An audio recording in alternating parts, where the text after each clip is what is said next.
I believe it is working.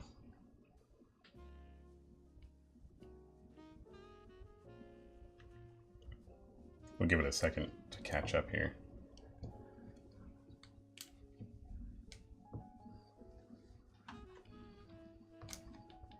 Okay. I don't know how I can see the chat now, though. That's strange.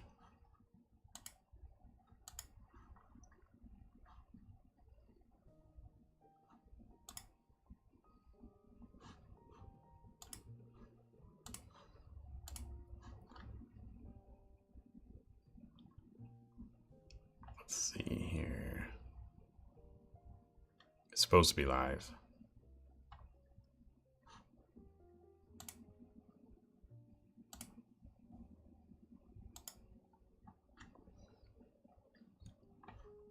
I believe it's live.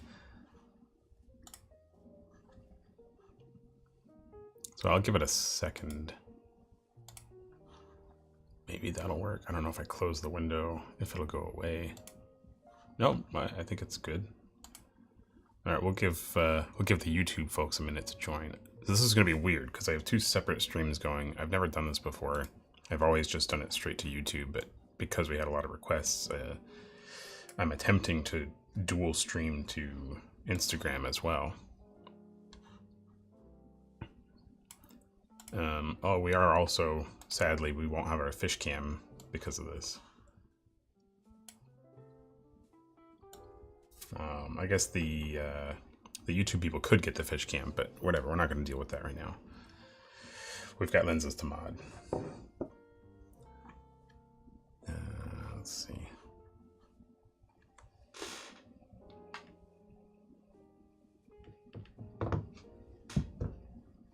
I also think the audio on the Instagram feed is way better. Actually, where is... Oh.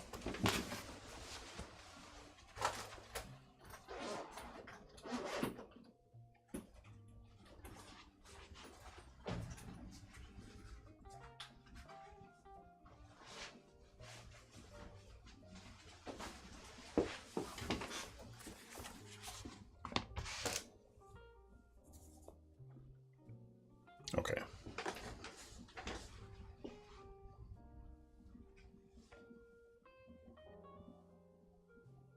I don't, uh-oh. Did I lose my live?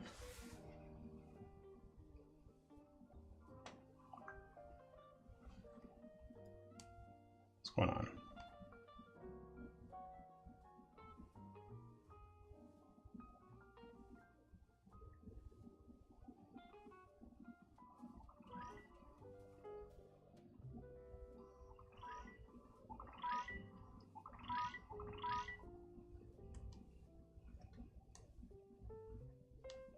Okay. Sorry for all the setup troubles. Let's see.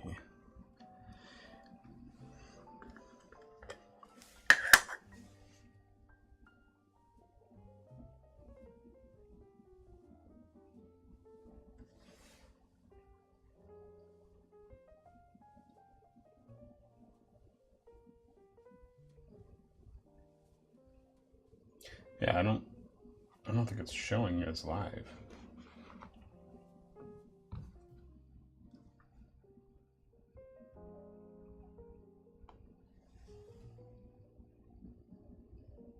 No, it is. It's so weird. It shows on a personal device. Anyway, we're just gonna go ahead with it.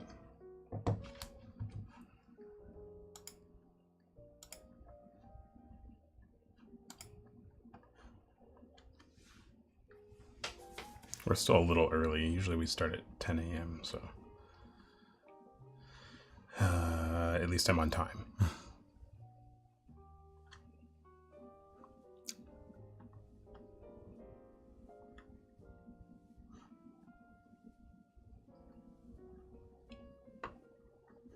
Okay.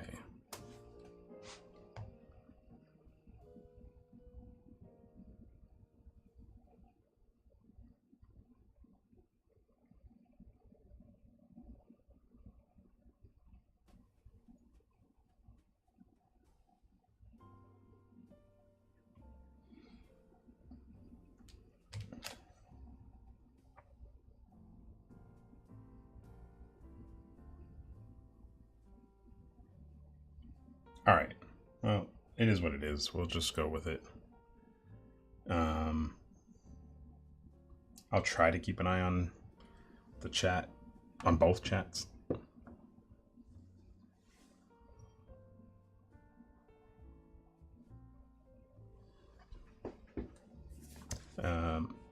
Okay, so anybody that follows along regularly, I've been hunting Mamiya's. Last weekend we modded, well actually no, it was Friday or something, because it's a holiday weekend. But we modded an 80mm f4. Actually, this current lens text is wrong because of that.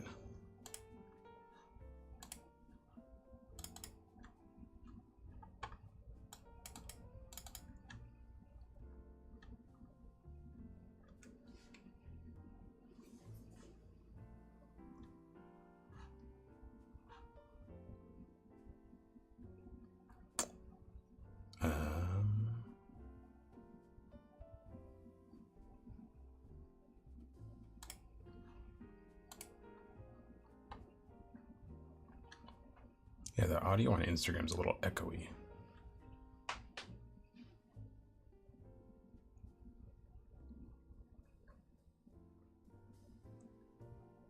I'm not going to worry about it for now, though.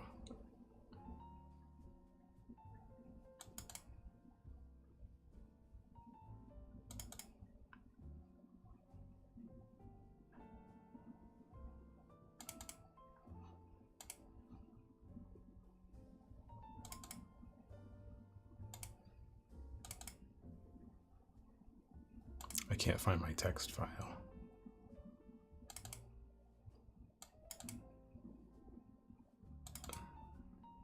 There we go. Current lens. Jeez, that was harder than it needed to be.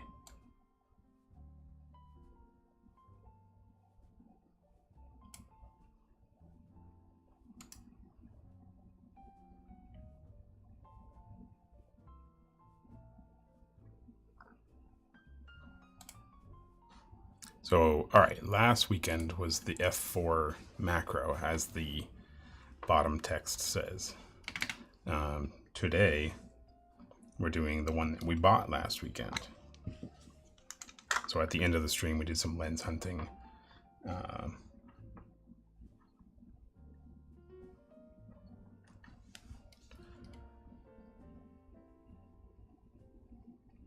So the listing, I'm not going to pull up the listing, it'd take me too long to find it, but it said that it was in near mint condition. And I have some thoughts, but so let's update our text real quick here. It's an 80mm f 1.9. There we go.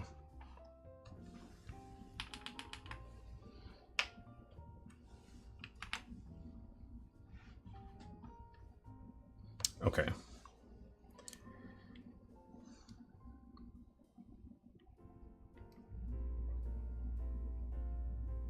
So glass-wise, the biggest issue we always see on this particular model, the 80mm f1.9 Sekor CN, there's almost always a haze in the rear group.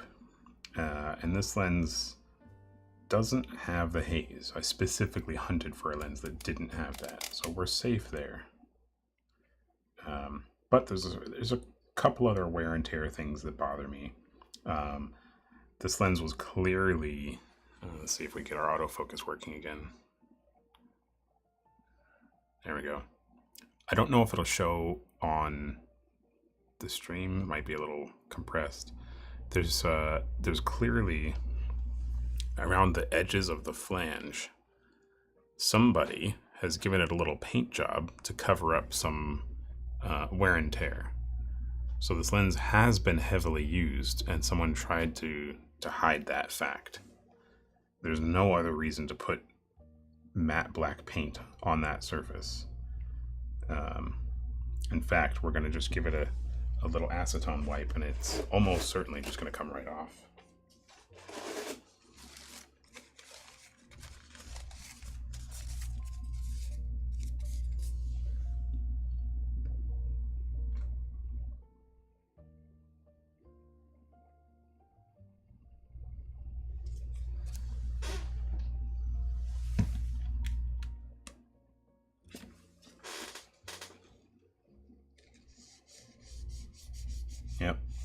right away. So there's your black paint that someone so desperately tried to hide the wear and tear. So and it worked. The lens looked great on eBay. You know, in photos, it looked good. It would not have looked as good otherwise. But I don't want that junk on there.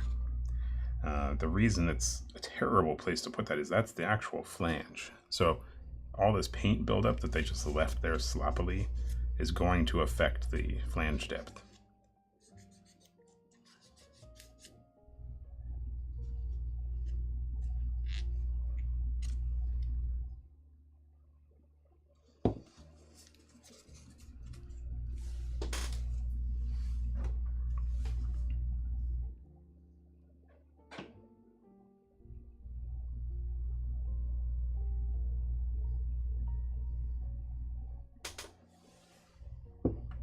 I got it. Normally I can see everything from my computer, but now I have to look at my phone too. Did you try the IBE speed booster with Mamiya? I have not tried the speed booster. Not the IBE one, at least.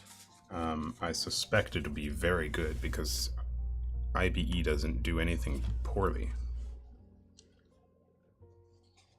I have tried the Kip-On and it's okay. But I'm gonna be honest, when I've shot with these, the whole set behind me, I don't know if you can see it on the bench back there. There's probably 8 or 9 lenses, 8 or 9 Mamiya Sekors back there. And I've used all of them on my Sigma FP with a speed booster. And I wasn't really happy with the results. They weren't bad, but I almost preferred to use the lenses without a speed booster. Anytime I was comparing shots between the regular, unmodified lens and the speed boosted lens, I almost preferred the unspeed boosted image. I don't know if that was a factor of having the speed booster at all, or if that was just the Kip-On specifically.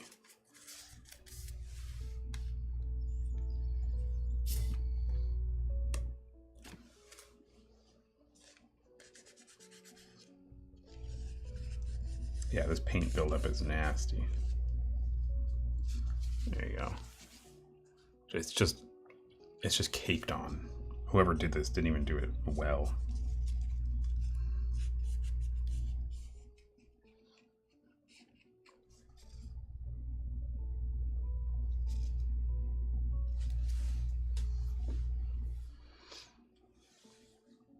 Yeah, see, now it looks like a different lens. Now you can clearly see all the wear marks on the flange. So this lens was, I wouldn't say heavily used, but it received its fair share of use. And whoever, either the person that sold it to the eBay seller or the eBay seller themselves, just tried to hide that.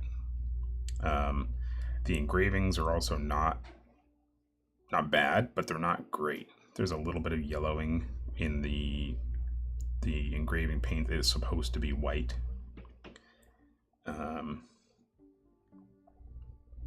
So overall, though, the lens is in good condition, and I do think I paid a fair price. For anybody that was on the stream last week, this one was it was like the middle of the road. It wasn't cheap. I think it was about $500 compared to one that was, new in box, or not new, but it included the box and it was in mint condition. That one's just shy of $1,000. So considering this was probably middle of the road, I don't think that $1,000 one was worth it. I think that was someone that just, they had the box, they had the manual. They're probably hoping some collector buys it. But this one, I think the price was fair. I'm not gonna gripe over the shoddy paint job to hide the wear and tear.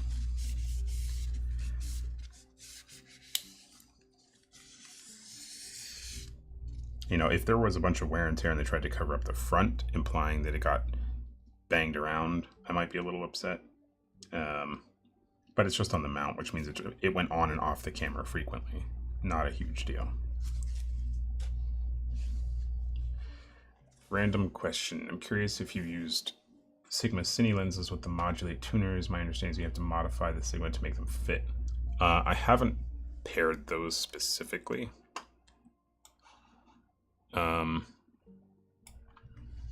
That's a good question. I know there's some other adapters that you do have to modify the lens or the adapter to fit onto with the Sigma lenses specifically.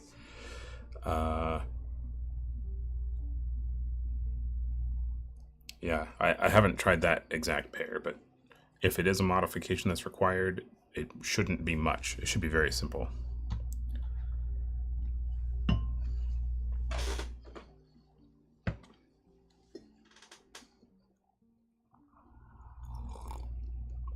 But good question, Dustin. Thank you for that.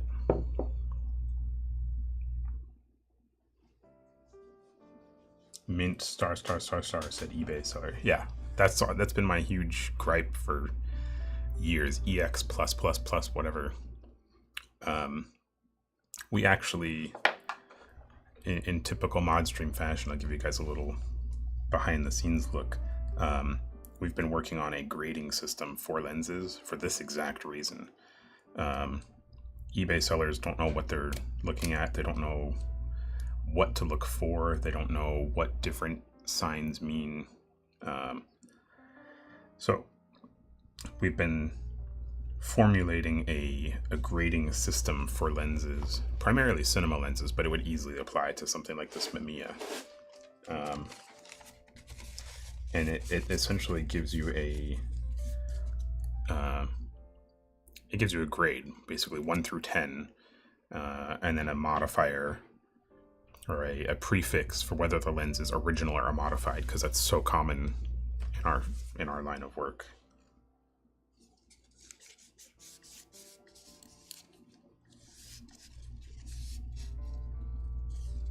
So hopefully that solves a lot of the, for people that really care, when you're buying a lens on eBay for $100, nobody's going to get it graded. When you're buying a 6-figure set of Cine Primes or an Optimo Zoom from a used equipment broker, you need to know that it's good. So that grading system, we'll start rolling it out probably through the rest of the year, slowly but surely. We have to find some guinea pigs first and get people who are basically our usual customers, our repeat customers, the equipment brokers, the rental houses, the people that need to know details of a lens.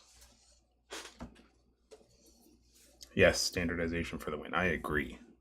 There needs to be a standard grading system. There needs to be a body like Duclos lenses that is intimately familiar with a wide range of lenses that can do those sorts of evaluations and gradings.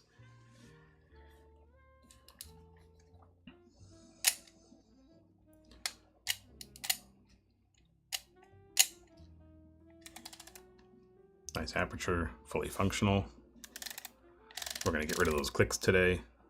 The focus is a little heavy, but it's not bad. It's consistent. So I'm not going to bother doing a clean and lube on the focus. I don't think it'd be worth it because it's pretty good.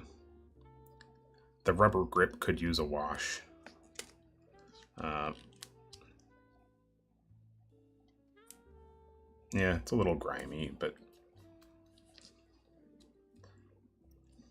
we could just give it a wipe down for now. Honestly, I want to get it on a camera and see how well it performs. Well, we have to do the PL mount conversion. Oh, I don't know if I have the parts I need. Shoot.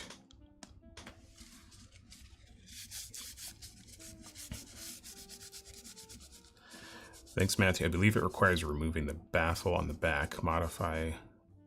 Oh, apparently heating up some glue to loosen. Yes. That's risky. That is how you do it, but it's risky because there's plastic components like a light baffle and well, you're right at the back, so like the iris blades are super thin. I would be very careful heating up that lens. Don't use, there's so much bad advice online don't use a hairdryer, don't use a heat gun. It has to be very precise heat, or you're going to ruin the lens, or you're going to create condensation. Just be very careful. I don't know what I did. Oh.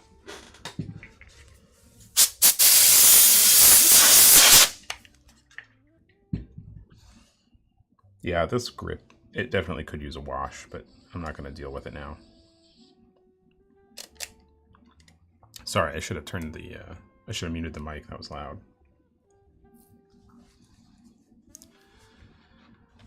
Ethan, what resources are good for getting into lens design? That's a very, very broad question. Are you referring to optical design? Are you referring to mechanical design, or both? Optomechanical design?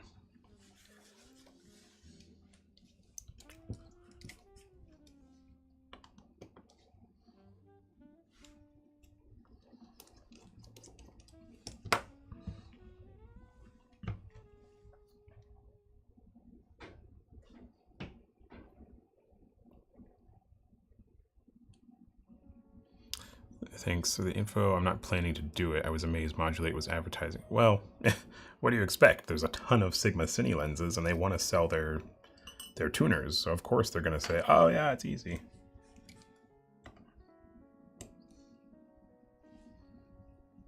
I would. This is a. I have no data to back this up, technically. Well, I have some data because I'm a lens retailer. I would go out on a limb and say that there are more Sigma Cine primes than most other Cine lenses out there, with the exception of maybe Zeiss CP2s, just because they were so early on the scene for full frame. Aside from CP2s, I would assume there's more Sigma Cine primes than anything else. Optical design, there's a ton of good books. Actually, let me grab you a link real quick. As far as courses go, I mean, take your pick. There's a lot of schools that specialize in optics. Arizona State University, a lot of, I shouldn't say a lot, several friends I know went to ASU. But if you're just looking to dip your toes in, let's go to...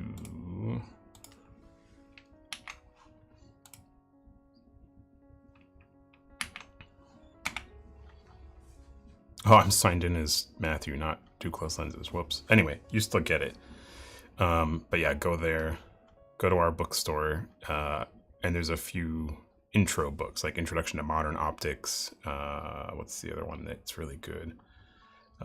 Introduction to Lens Design is a little more vague, but I would start with Introduction to Modern Optics. Everybody I know has read that as like a starting, either a starting point or just like a refresher. It's just a good basic book. Hello, Damien. Yes, mod streams are back. Have you ever tried the Laowa speed booster? I've been trying to find a PL speed booster for L mount. It's listed on their website as designed for the probe lens, but on B&H has a huge list of other compatible lenses. I have not tried the Laowa speed booster. I wish I could say I had.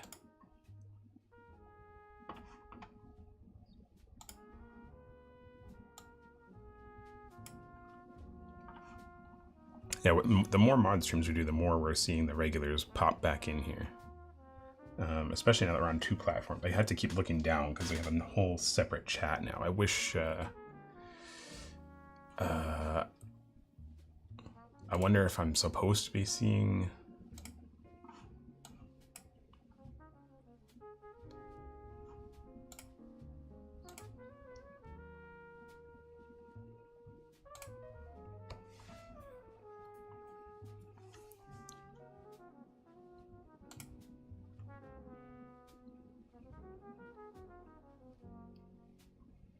Oh, I can embed the chat in the stream. That's kind of cool, but I'm not going to fiddle with that for now.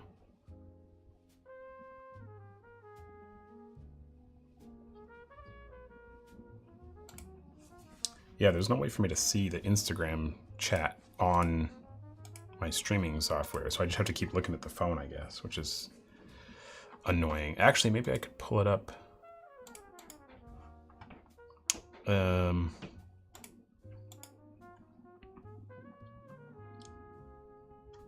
was the last? Oh, my bad. Yeah, see, who is that? Charlatan Host. Yes, I can post that link. See, that's gonna be a challenge. Monitoring 2 separate chats. I'm used to just doing one. There you go. There's your link. I don't even know if you can click links in Instagram live videos, but give it a shot. Anyway, it's just Duclos lenses, and then go to the bookstore at the very top. It's in the menu there. I'll do my best to try and keep an eye on this chat as well. So bear with me. It's tricky because the Instagram one shows me every time someone joins, which is it's a lot of constant updates. But maybe that'll encourage me to keep an eye on it. Anyway, getting back to the lens here. Okay. Oh, I'm sorry, one more adjustment.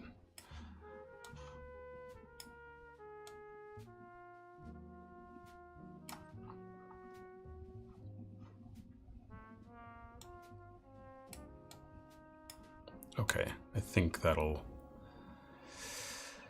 work well. Lots of clicking around, sorry about that.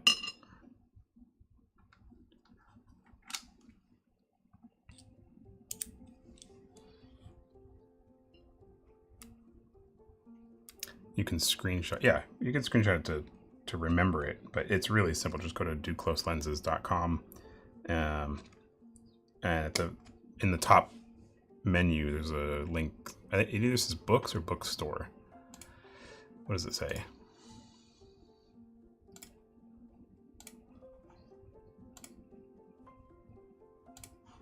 I'll tell you right now. It says books. So just click on that link. It'll take you to the bookstore, and you'll have all the books you need.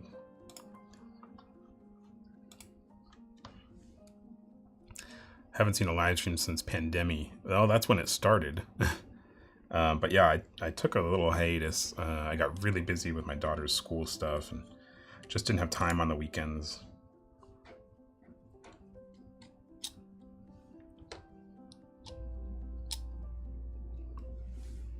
But I am, my solution was to commit to more consistent but shorter mod streams. So instead of a 3-hour marathon, I'm going to do 1 or 2 lenses per mod stream, which should still be good. People can still ask questions. We can still do some lens hunting. So for anybody that just joined, this is a lens that we hunted for and acquired last weekend. So this is an 80mm f1.9 Mamiya Sekor C.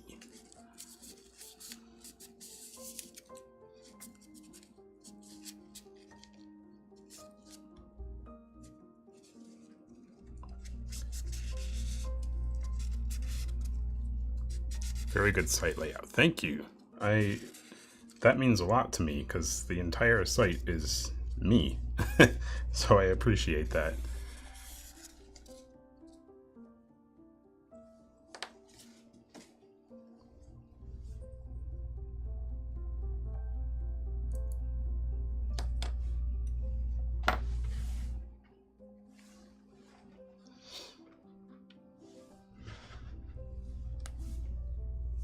Love my Mamiyas. Nice.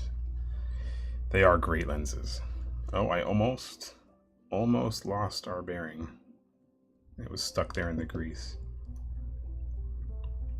I just had my, like I said, my daughters are keeping me busy, and they were here yesterday or the day before. What's today? Today's Saturday. Yeah, the day before. and they sorted all my bearings and screws and springs. Ian, what lens are we working on? It's in the bottom of the stream. Actually, it gets covered up by chat, I just realized, but it's a Mamiya Sekor C 80mm f1.9 N model. So it has the plastic bits. I prefer the N. It's the newer version of the Mamiyas. Some people prefer the earlier ones because they are a little more character rich and they don't have plastic. Personally, I think the plastic is not a bad thing. It keeps them super lightweight. So I'm not complaining.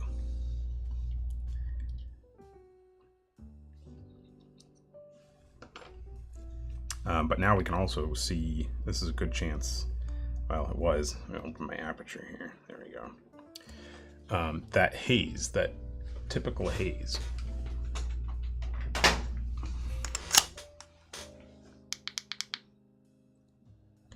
I don't know if this is going to blind you guys. If it does, I apologize, but I want to show the haze.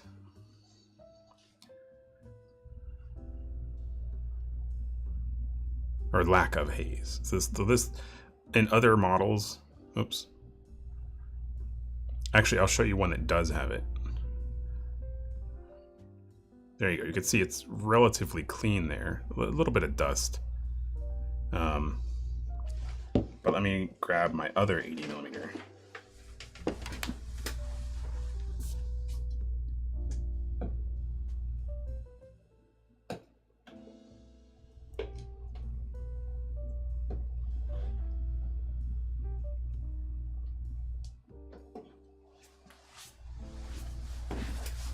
Never mind, it's not here. I think it's at, what is this one? Oh no, this is it. 81.9, okay. I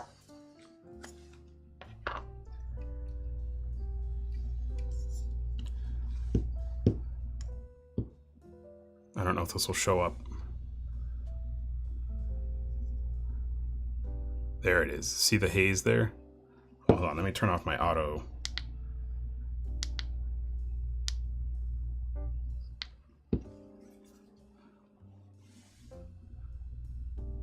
Trying to get a good angle here. You can kind of see it there.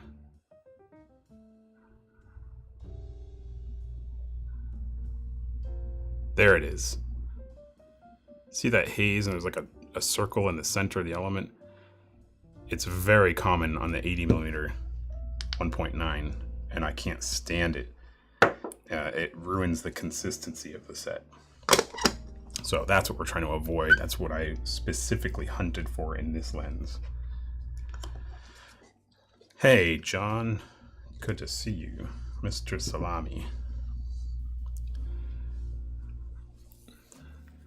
So last stream I was trying to ask you if declick lenses stick well at an aperture, and you can adjust the force required to move the ring, not if they click. Oh, I see. I understand now.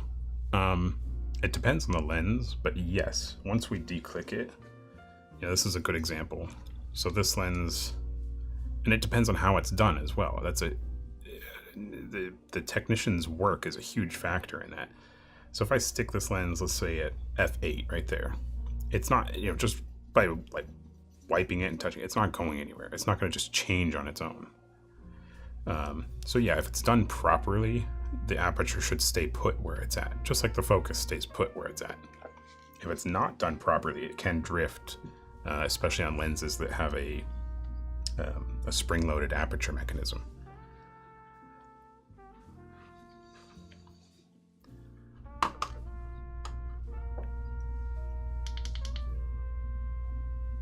There we go. I wish this company was still in business. Hexprite. This is an amazing light. I've been using this for probably 10 years. It's a simple single source LED light. That's way bright, sorry. And it runs on a 18650 cell, but it has an Arduino board in it, and you can do all sorts of stuff. So on this one, because I'm always running out of battery, if I just leave it on the bench, after 5 seconds, it shuts itself off. And then when I go to grab it, it turns itself back on. I don't have to do anything. So when I just set this on my desk, and every technician will tell you this, you set your flashlight down and you forget that it's on, you come back the next day and it's dead. So this has been my staple flashlight for a decade now, and I absolutely love it. But that company went out of business, sadly. Speaking of haze, do you generally avoid hazy lenses, or do you have a bag of tricks to fix that? Of course I have a bag of tricks to fix that. That's my business. Lens service is all we do. The 80mm, it develops a haze, to your question, Connor, because the rear group is a sealed group, and even the slightest moisture that gets in there gets trapped in there. I suspect maybe there's also some outgassing of the edge paint that happens and it can't get out. So it's very difficult to clean out. You have to unseal the group, which is not a simple task. In most cases, it's just not worth it because these lenses aren't that expensive. It's becoming worth it because their value keeps going up. Ian asked how many elements do those lenses have. They all vary. This one in particular is probably 8 or 9. All the Mamiyas are different though.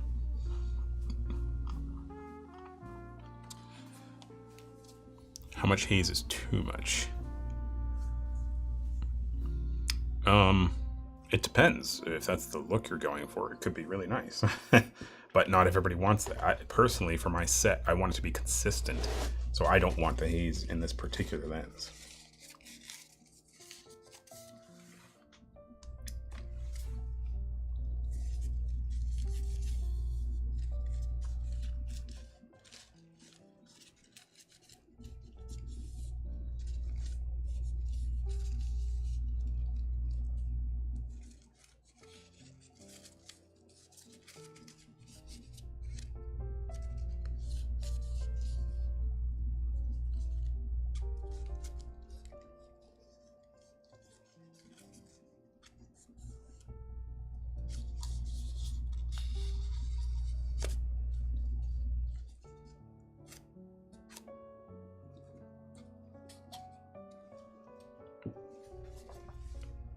Is there a way to clear haze that is between cemented surfaces? Yes, we do that frequently. We de-cement and clean and then re-cement elements.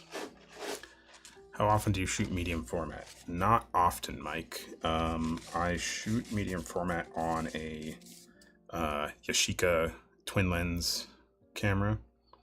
I don't shoot medium format with the Mamiyas. I generally put these on a mirrorless camera or I was explaining earlier, I have, or had, I don't think I still have it, the Kip-On 645 to L adapter, and I have used that, but I kind of prefer these lenses without any modifiers, meaning optical modifiers.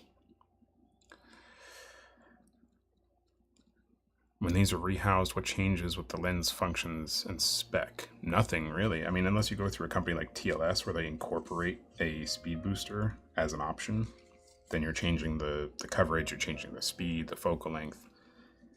But it depends on who's doing the rehousing.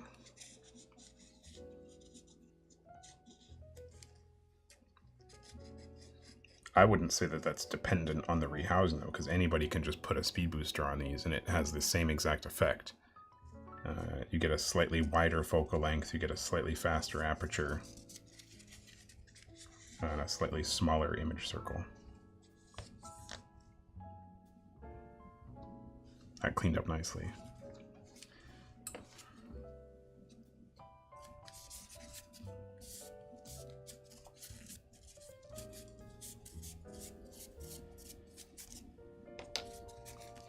I heard Airy DNAs are just rehoused Mamiyas with Kip-On. I don't know if it's Kip-On specifically, but yeah, the DNAs are...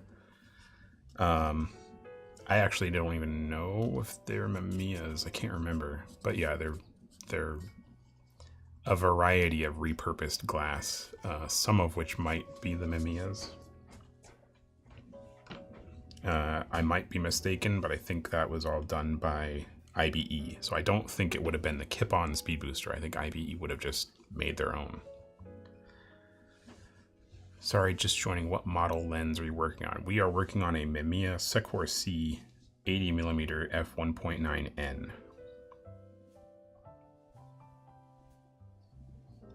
That's in what I would consider to be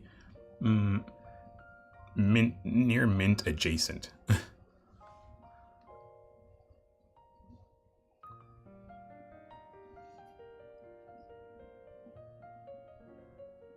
So that's again what I was explaining earlier. Is there's no standardized grading system, and I'm working very hard to fix that.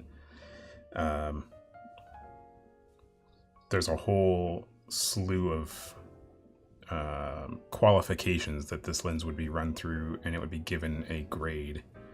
So that's what I'd love to be able to say. Yeah, here's my Mamiya 80mm. It's a 7.5, whatever. But I have not put the final touches on that system yet, but I will soon. Ren, I just stumbled in. Will the lens be? Yes, it will, and I think I have all my parts here. Should start organizing that.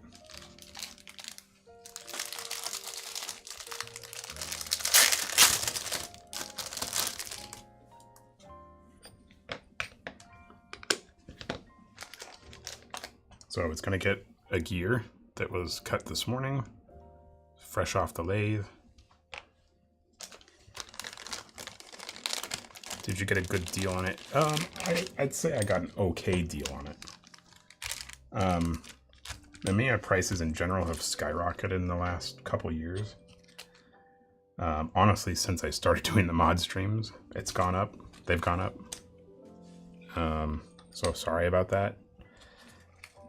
But this particular one, last weekend we bought it during the stream, and it was about $500. Yeah, the eBay grading, there is no grading. There's no consistency. The people that are applying the grades have no idea what they're looking at. It's insane. Can you make a sticky comment in the chat with the lens model? Oh, can I? How do I do that? Well, I can't because I'm not signed in as the account that's streaming.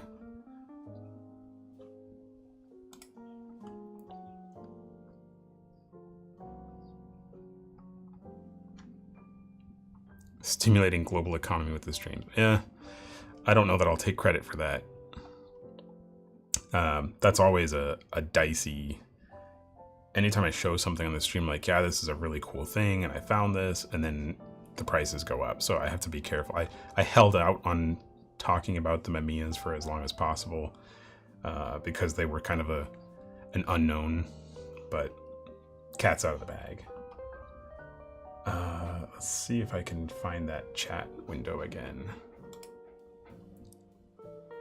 So this is all, it's new to me because we're streaming to Instagram and YouTube simultaneously. It's going through OBS, through Restream, and then to YouTube and Instagram at the same time. And it doesn't look like it's working. It doesn't look like the chat through Restream through OBS is working. But I'll try.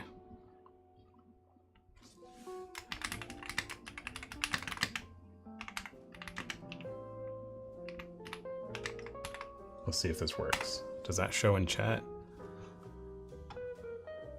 It does. But I can't sticky it. Because I'm not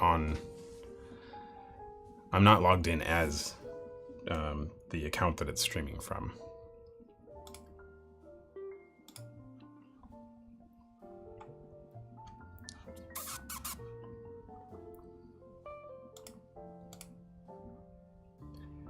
I should be able to, but yeah, I'd have to log out and log back in on that account. I'll try that. All right, I'll be right back. Hold on. Hold on.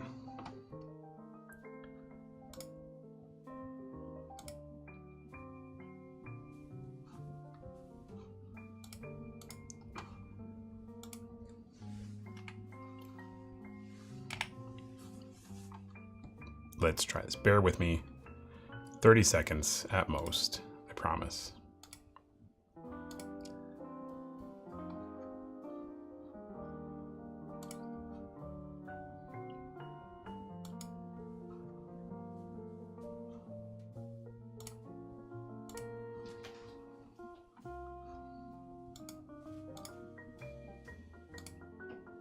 Pin message. There we go.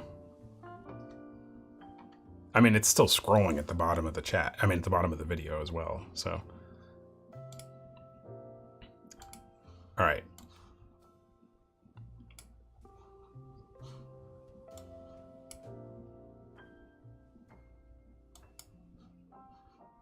Sounds like a vintage mouse. The mouse, no, the keys, the keyboard is a proper clicky mechanical. I think it's just loud because it's right below the microphone. Okay, it's pinned now. We should be good. Hey, Phil has joined, but Phil's on Instagram, not on YouTube. Love what you all do. Love your Leica Rs. Thank you. Thank you, ND Media Group. What model lathes you use for your work? It depends on the work. We have several. Depends on what we're doing. The lathe for these, because they're small and it's just black Delrin, it's an embarrassingly small lathe, but it gets the job done and it doesn't require a ton of setup every time. We basically, because we do so much other work on the big proper lathes, we have that one smaller, it's almost like a hobby lathe, that's dedicated to just these gears so that we're not constantly swapping out tools or jigs or setups.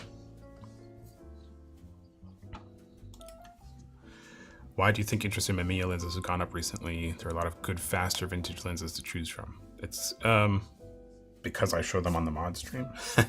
No, generally, honestly, I think that the interest in the Mamiya Sekor Cs has gone up because they're so adaptable. They're so small and light. They can be converted to EF. We do EF conversions, we do PL conversions. And it makes them very versatile for a huge range of cameras. And it's just so small. Like, look how small this is, and it's medium format. Like, it's insane.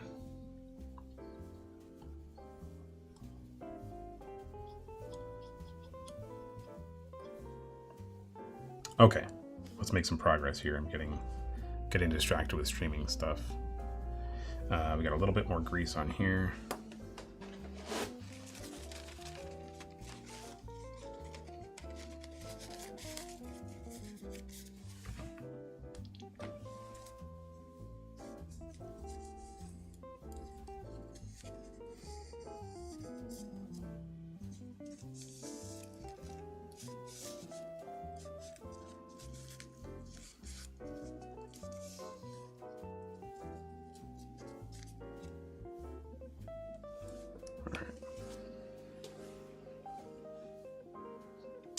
Okay, I believe we're ready for lubrication here.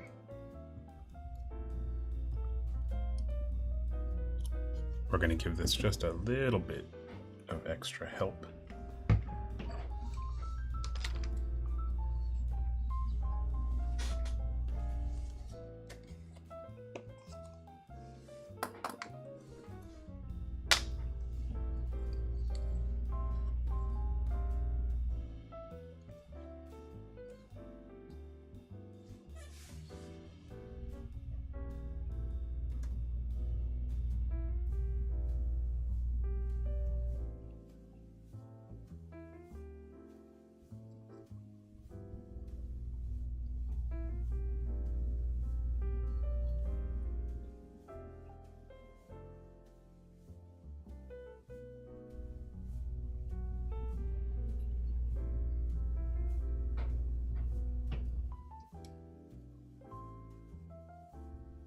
That brush is too big for that tiny space.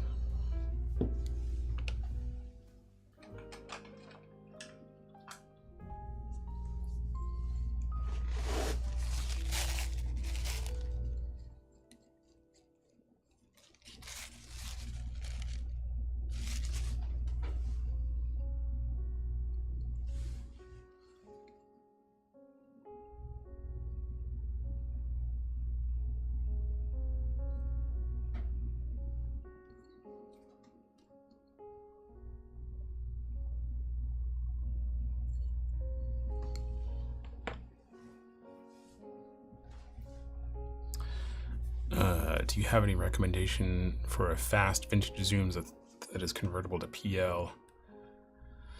Or do you just prefer primes for doing that? Sorry for my bad English. Your English is not bad at all. What is your native language? Fast vintage zooms. Well, so there's some qualifiers you need there. How fast and what format? Because yeah, I can recommend some fast 16 format zooms, but if you're shooting Super 35 or full frame, that's going to be a challenge.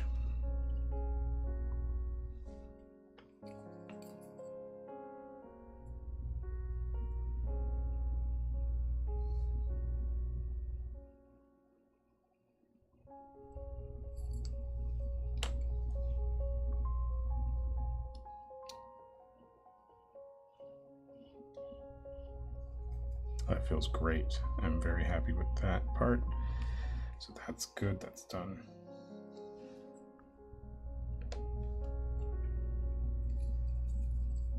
German is my native. Well, in that case, your English is very good. As the cliche saying goes, your English is better than my German.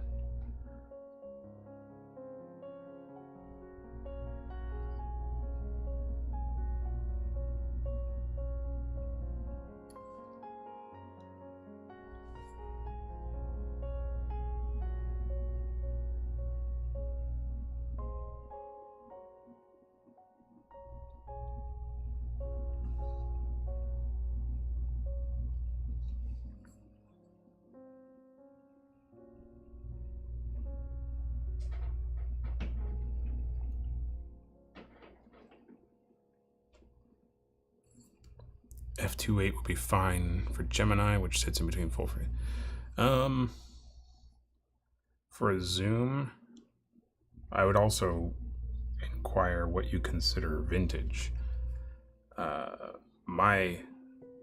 of my most common recommendations would be something like an Ingenue HR, which would almost cover. And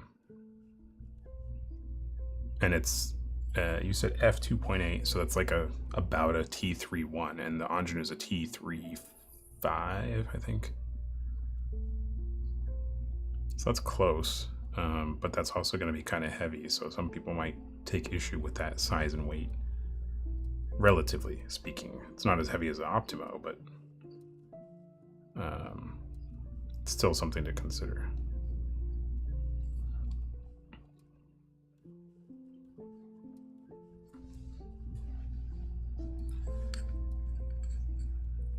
Speaking of vintage, or speaking of zooms, have you ever talked about Ingenue EZ zoom series of zooms?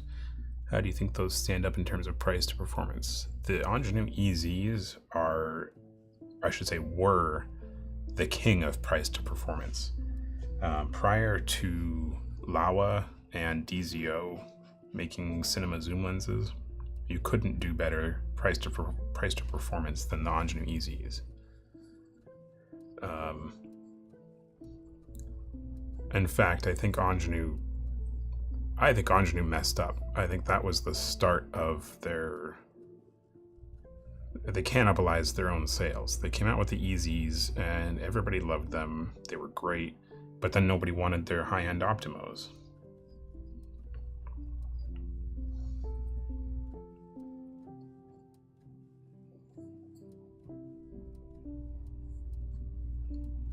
But I do still think they are a great lens. They're not going to outperform higher priced lenses. In fact, even some of the lower priced options from Laowa and DZO will outperform the EZs. So my most common talking point on those is, don't go into buying an Ingenue EZ expecting Ingenue Optimo quality. You're not going to get it. You get what you pay for.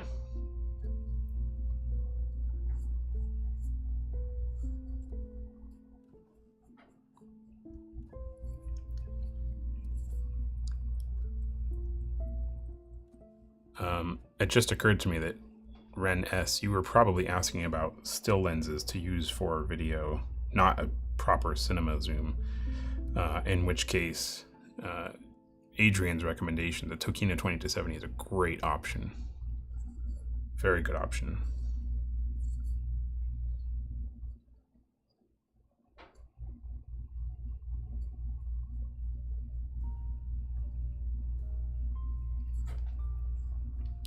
The easy look great, but the price. Yeah, I mean, that's my point. You could get similar, if not better quality out of one of the new Laowa zooms.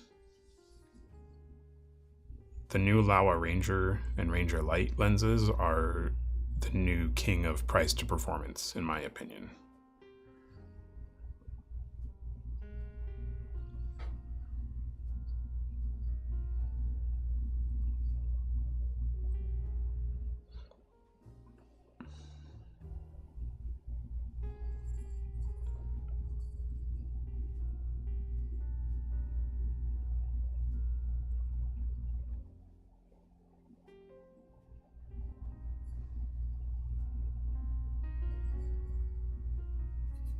The rear element is pretty long on the easy. Yes, it does protrude a lot.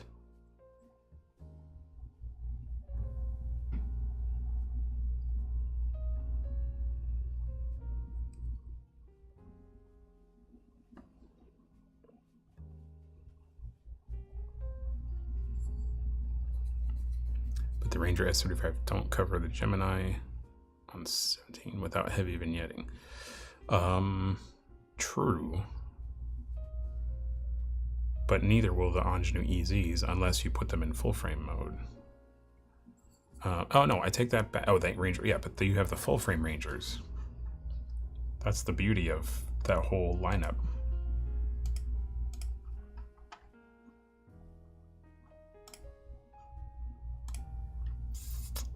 Yeah, Ranger FF, and you even have the light versions of those. So as long as you don't need something super wide, you got the 28 to 75. That's an amazing value.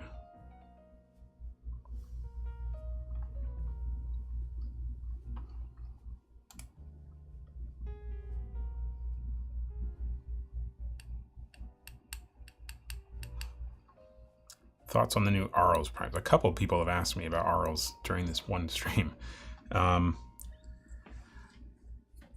I have mixed feelings. They're fantastic lenses. Again, the price to performance, price to aperture, max aperture is amazing. Amazing. But I feel like people are getting a little... The expectations are not being maintained.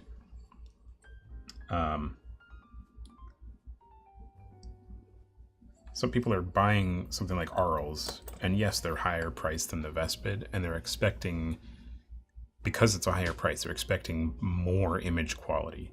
But the real selling point, the real feature of the Arls is their speed and their coverage. Their full frame T14. And that's an amazing accomplishment to have that speed at that format. So it's not going to be like, it's not like, it's not going to be like you're getting a Master Prime, you know, a T13 super high quality. You just can't expect all of those things together at that price. Like, yes, it's a higher price than the Vespid, but it's still nothing compared to high-end Cine lenses.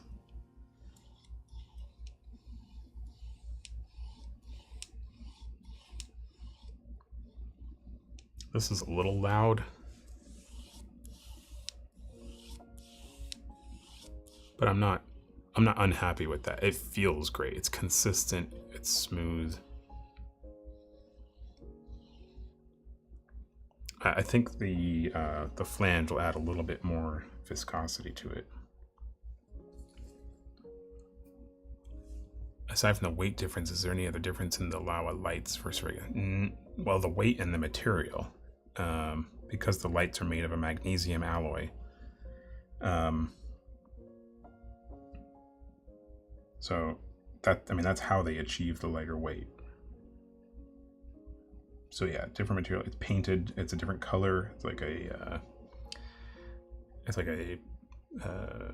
almost like a metallic gray.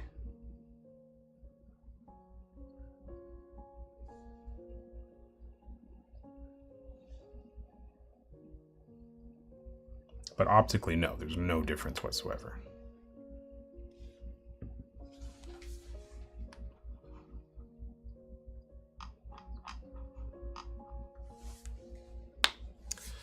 Do you have any recommendations for a lens tech that can service a JSC Optica 25 to 80 in Canada specifically? Check out Corby Martin at Salmo Cine, SALMO Cine. I don't know if he can do that particular lens, but he's a very talented technician up in Canada. I got a few M42 stills lenses, Yena macro, and a few randoms. Is there a way I can rehouse them myself or just mess around with the optics? I don't know if you can rehouse them yourself. Do you have a machine shop and some scrap aluminum and a mechanical design background? You could do mods yourself if that's what you're asking. Like the mods that I'm doing here, most of this could be done DIY if you have the experience or the courage, I guess. If you don't have the experience, the front ring and the cap, the declicking, you could do. Most people could do themselves. We sell all the tools so that you could do it yourself. This particular gear that we make is pressure fitted, so I don't consider that a DIY solution. But you could get one of the zip gears or one of the Cine-Mod simple fit gears. They're not bad. It's not as reliable as a pressure fit gear, but it'll work. But as far as a proper rehousing goes, I couldn't tell you.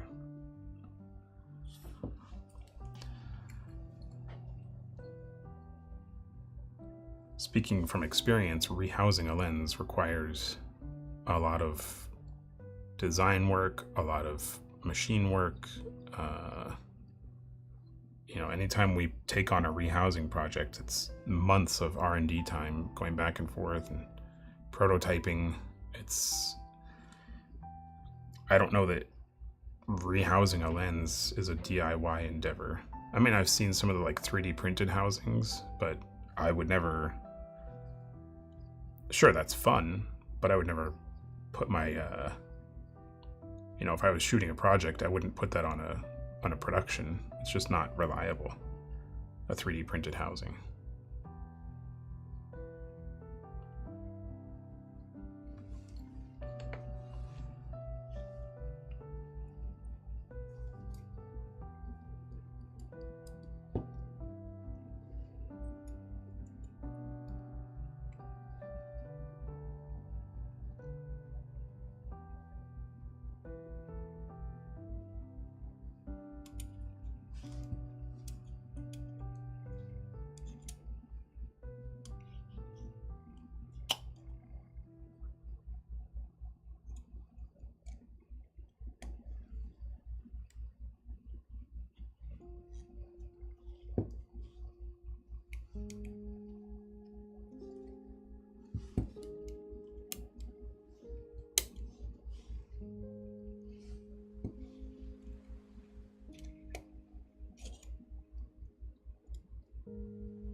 Getting these linkages to line up is not the easiest. There, we have a functioning iris. Have you ever seen Bellows focused large format lenses with movements adapted for cinema? Yes, there is a company. We actually sell their products.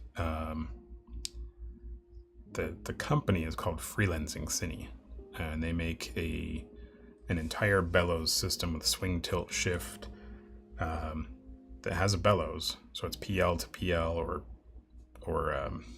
PL to LP. It's whatever camera you want, really. There's no mount on the back. It just mounts to the camera. And that lets you put PL or LPL lenses onto the bellows system for a proper swing, tilt, shift. But they also make a simpler version. I don't think it's in production yet. That lets you mount practically any lens that was designed for a bellows system.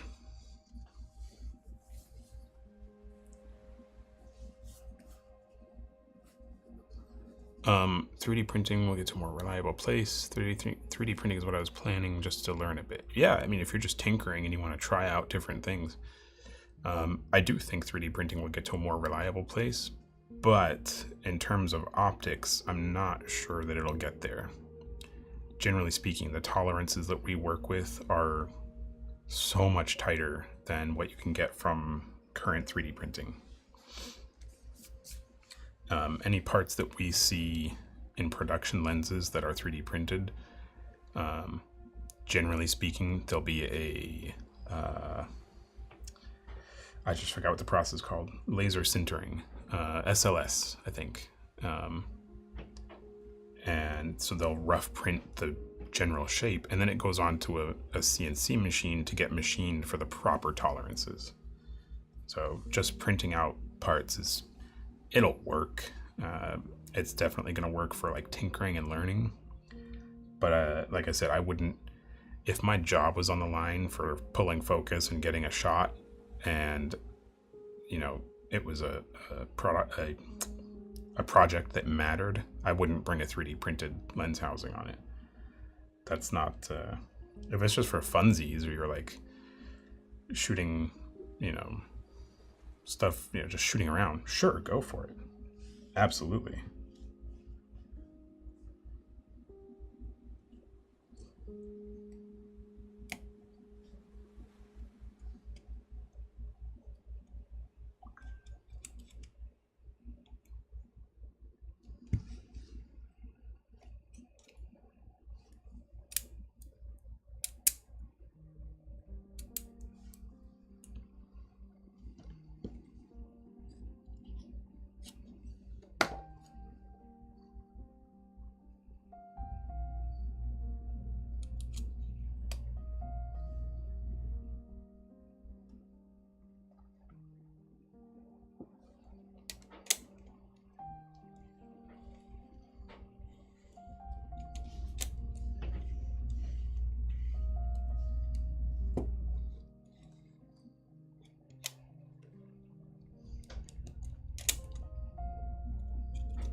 I'm running into an issue with the auto function, which I don't really care about.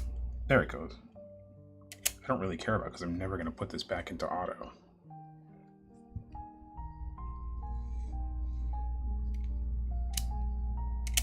There, now it's working. Okay. Let me make sure I didn't miss any chats here. Holy cow, I missed a lot.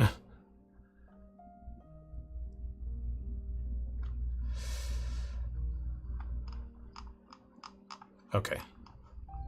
It's just Instagram. It shows every time someone joins. All right, I think we're good now.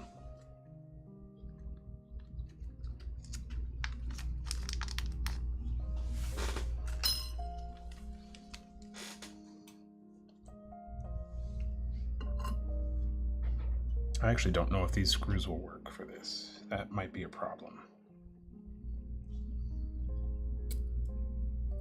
Yeah, I got the wrong screws. Shoot. Well, we might be doing this PL mount conversion later. And I don't even know where my magnet went.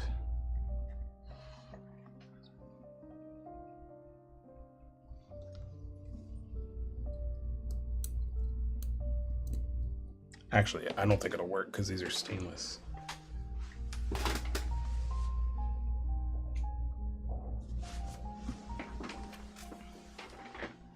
Yeah, these are all the screws. Any high quality screw is going to be non-ferrous. So there we go. Well, I was trying to avoid disconnecting that linkage, but whatever. So this lens for now is going to stay in the 645 mount, and I'll get the correct screws. See, I lost my linkage again. Dang it.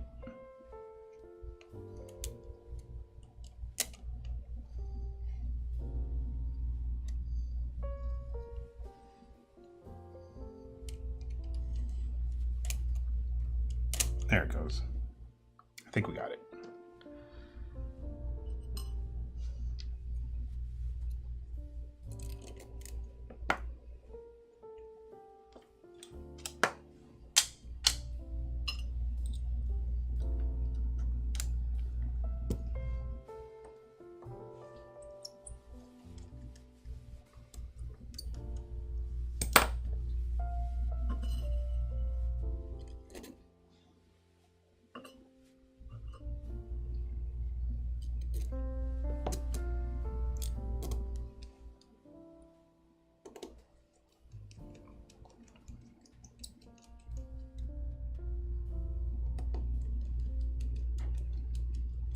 The PL mount's going to be super simple anyway. All we're going to do is pull out those 3 screws, put our sub mount on, put the screws in, and then put the flange on.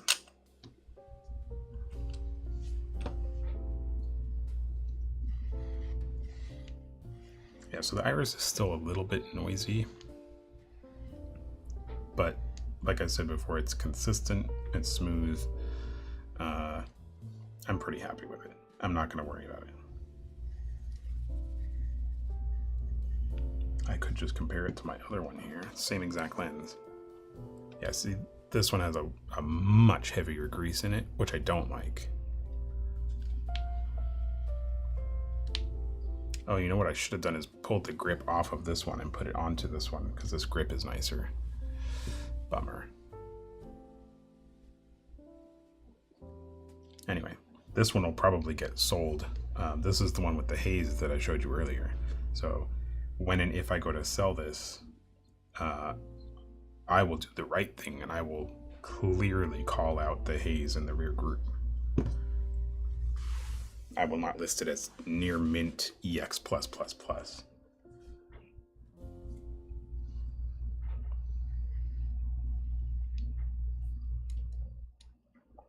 All right, so that's good. I'm going to keep the cap on there because we're not doing the conversion today.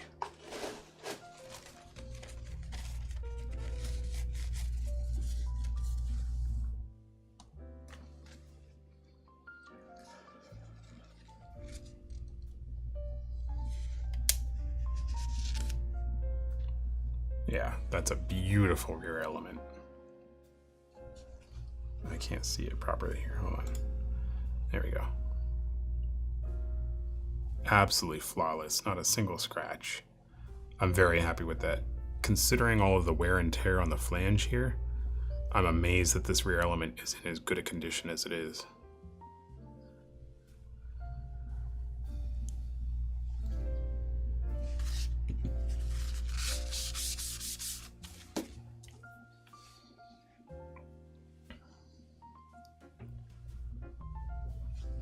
All right, so these I'll save for later.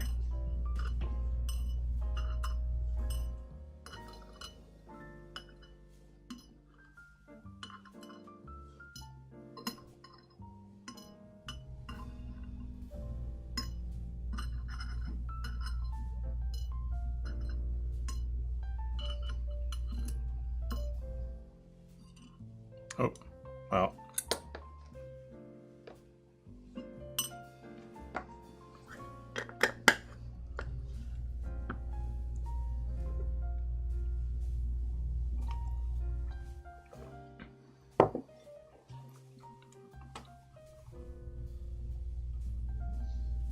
Haze and mold. No mold. Just that haze in the rear group. This might be the first lens, not this one, sorry, the one that I'm selling, might be the first lens that uses that official grading system that I was mentioning earlier. So considering that haze, that would take a huge chunk. Actually, I'll run you guys through it real quick. I'm not going to show you because it's all still a work in progress. But I'll tell you what the grade would be, just loosely speaking. So the lens is modified.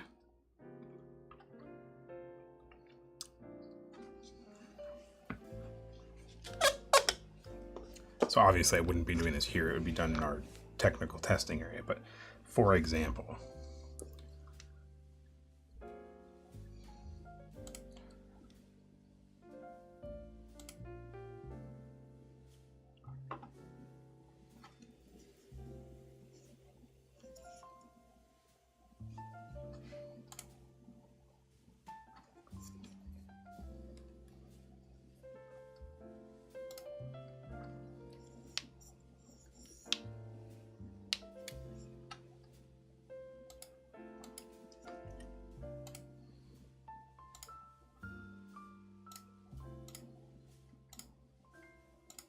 all right, so according to my calculator, the grading system that I'm going to implement, this lens would be graded an M8.5, meaning that it's been modified, clearly, and the grade is an 8.5. So that would tell you this is not a mint condition lens. And then if I was to sell this on eBay, I'd follow up with, it's got the haze in the rear group, yada yada, whatever else it needed. So not the best grade, but it's still a good lens, and it absolutely is. Actually, I should record this. I didn't even think about that. Where's my, oh, there it is. Serial number.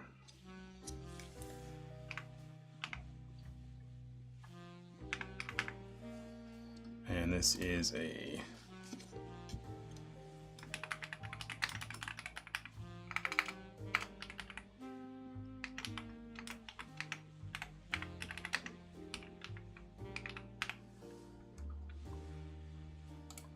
so the grade was M8.5. What's the date today? 7/13/24. There we go. So now that I just submitted that grade, it's online for everyone in the entire world to see and verify that grade. So if someone on eBay was trying to sell a lens, you would be able to take that serial number, look up the grade, and make sure they're not fudging the details. So that should be fun. We'll talk more about that when it's a little more ready to go. It's still in the alpha phase, really.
How did I do the other one? That's to the rear. I want to keep it consistent.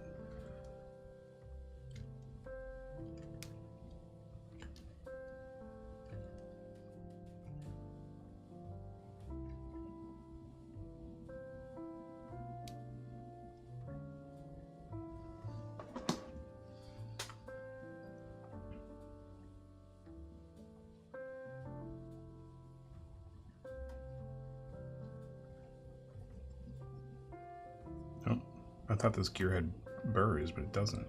It's all good. Nice. That's easy.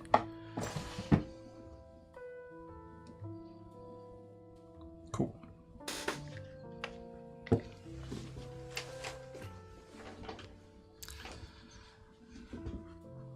Haze and mold, but oh, I read that. Would that be a 10 with no haze? It would have potentially. There was a couple things. There's a couple fields that it didn't pass. It would have been very close. Actually, yeah, it probably would have been. It would have been like a 9.5. Yeah, because everything is as it should be. This lens cost me a lot, and I was really upset when I got it and it had the haze.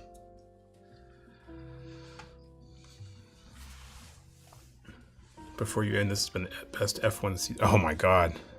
Yeah. This whole season has been insane. I haven't watched qualifying today. Is there a quali today? I think there is.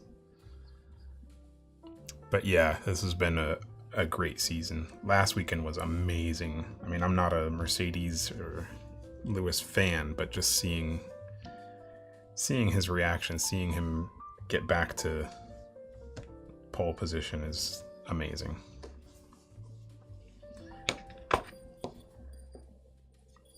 Is this the correct size? 67? Yeah, it is. Actually, before I do that, let's give that a clean.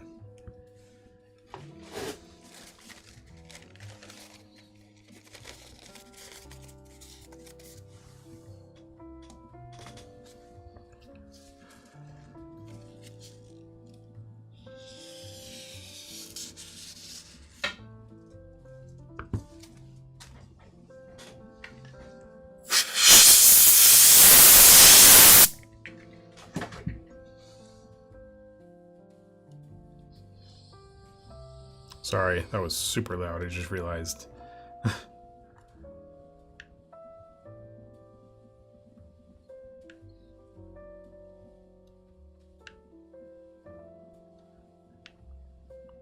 Can't wait to see Lewis take the Ferrari. Oh, let's see if Ferrari can get their shit together before he joins up.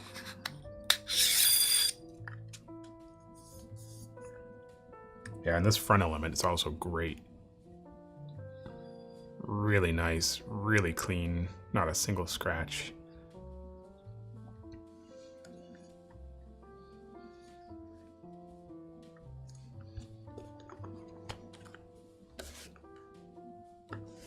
Look at that beautiful Duclos logo. Very subtle. Just a little impression. Very nice.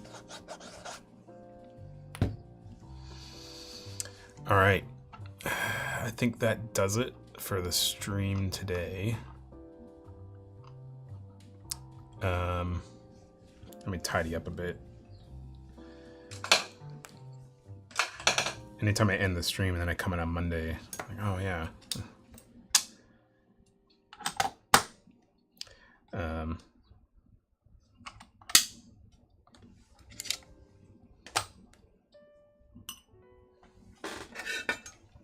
Thank you guys. Thank you for being my guinea pigs for the Instagram, YouTube simulcast, and for bearing with me.